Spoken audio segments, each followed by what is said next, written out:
近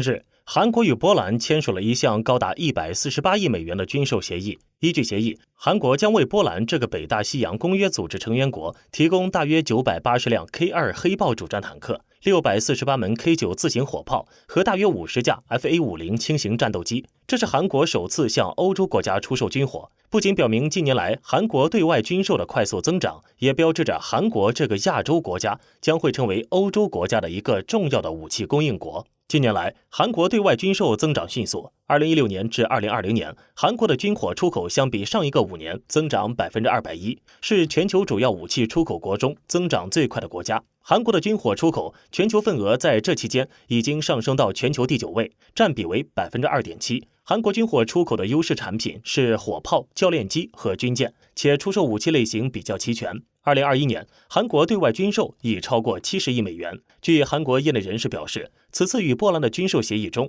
仅 FA-50轻型战斗机一项的价值就高达30亿美元。FA-50战斗机为韩国自主研发，自2014年10月第一次投入实战部署，就频频亮相在各国的军需采购名单中，迅速跻身韩国空军的荣誉殿堂。在 FA-50还未问世之前，韩国最负盛名的战斗机无疑是由韩国航空航天工业公司与洛克希德马丁公司共同研发的 T-50精英教练机。作为一款可以兼职轻型战机的高级教练机，它的诞生可谓是顺理成章，因为在开始研发之时，就大量借鉴了美国当时久经沙场的 F-16战机和台湾 IDF 轻型战机这一对空中姐妹花的优良基因。2004年，首批 T-50精英教练机在韩国本土组装，随即在2006年正式加入韩国空军服役。此后10年 ，T-50精英也因为其优异的性能和相对低廉的价格，一度成为亚太地区一些军事实力相对较弱的国家的香饽饽，被频繁采购。因为其诞生的特殊背景及美国技术于一身的 T-50，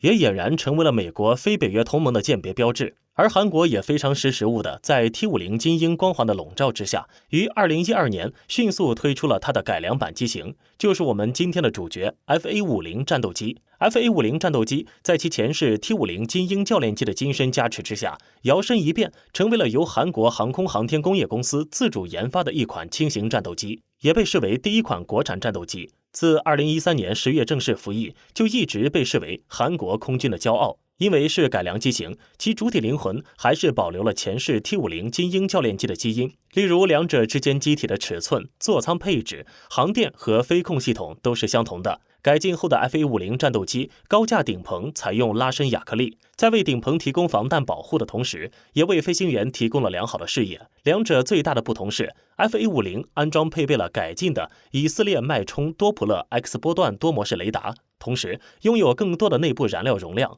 增强的航空电子设备、更长的天线罩和战术数据链。脉冲多普勒雷达能同时追踪10个目标，且搜索距离为150公里，为及时发现目标提供强有力的支持。此外，该机还配备雷达告警接收机、巡航导弹防御系统，并且可搭载联合直接攻击弹药、传感器引爆武器等。2014年10月，FA-50战斗机在半岛东部海域发射了 AGM-65G 空对地导弹，这是该型战机首次进行此类射击训练。FA-50战机在 1.2 公里的高空发射导弹后，精确命中了7公里以外的目标。此次训练演习证明了 FA-50具备精确陆地以及海上攻击的能力。韩国航空航天工业公司表示， FA-50战斗机效费比优异，出动率高，维护成本低，其结构系统和性能接近于美军的 F-16战斗机，可执行空中巡逻、空域控制、火力打击等多种军事任务。装备的夜视镜可有效执行夜间任务，还具有改进的自我防御能力。FA-50战斗机人员2名，全长12.98米，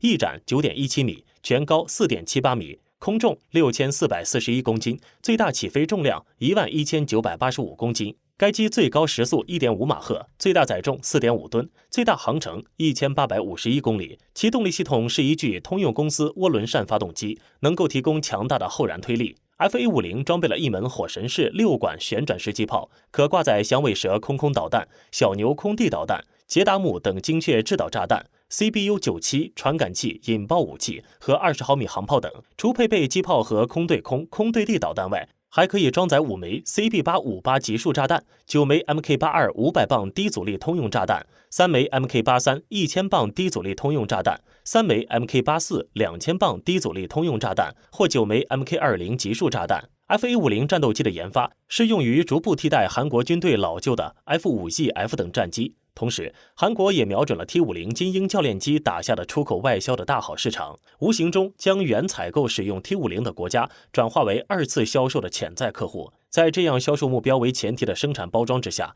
FA-50战机确实是表现出了不错的销售前景。T-50精英教练机的忠实粉丝首当其冲是2011年采购16架的印度尼西亚，其次是2013年选择 T-50用于培养飞行员及作战需求的伊拉克空军，还有2015年采购的泰国空军。这些客户在面对 T-50教练机升级版的 FA-50机面前，都纷纷掏了腰包。而菲律宾则是出资人民币26亿元与韩国签订采购合同，并在2016年初收到了韩国首批交付的2架 FA-50战斗机，结束了菲律宾空军10年没有现役战斗机的尴尬历史。此后，菲律宾在2017年完成了全部12架 FA-50在本土空军基地的部署。2019年，阿根廷在经历10多年的寻寻觅觅后，总算确认要采购 FA-50战斗机，却因为总统换届、货币贬值等问题，最终采购计划胎死腹中。2021年4月 ，FA-50也进入了马来西亚轻型战斗机采购名单，但最终是否能竞标成功，还有待采购完成最终确认。对于 FA-50战斗机的实战性能，可参考的数据并不多，目前大多来自于演习和已经投入全面军事部署的菲律宾。2017年1月26日，菲律宾在编的2架 FA-50战斗机对棉兰老岛、南拉瑙省的恐怖分子藏身处进行了夜间袭击，这是 FA-50首次飞行战斗架次。同年7月，一架 FA-50参与了马拉维战役期间发生了一次友军开火事件，一枚炸弹落在离目标约250米的地方，炸死2名菲律宾士兵，炸伤11人。调查结果清除了机组人员和飞机的故障，该机型于8月获准恢复现役。2018年5月23日，菲律宾境内毛特组织在马拉维突然发起袭击，插起伊斯兰国黑旗。当天既占领了马拉维市很大一部分地区，菲律宾空军出动包括 FA-50在内的战机和直升机，对叛乱分子控制区域进行空袭。2019年2月2日，2架 FA-50战斗机向菲律宾班萨摩罗伊斯兰卡自由战士基地投下8枚250磅炸弹，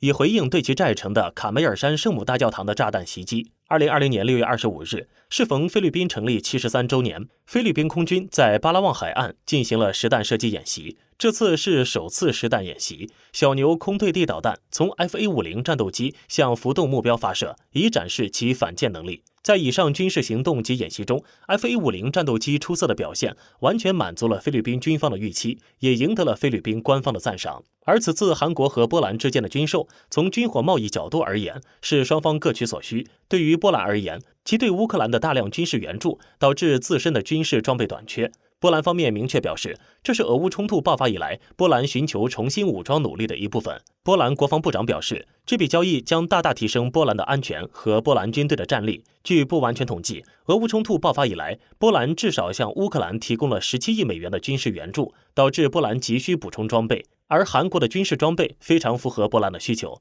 并且交货时间也比较快。对于韩国而言，对波兰进行军售也是韩国多年来不断加快对外军售的重要成果。面对日益精准的军事战略及军备要求， FA-50若想真正实现韩国航空航天工业公司最初1000架的出口愿景，还有很长的路要走。本期的视频就到这里了，请持续关注我们，既可以收看最新视频，又能浏览往期的精彩。欢迎在评论区留言，我们下期再见。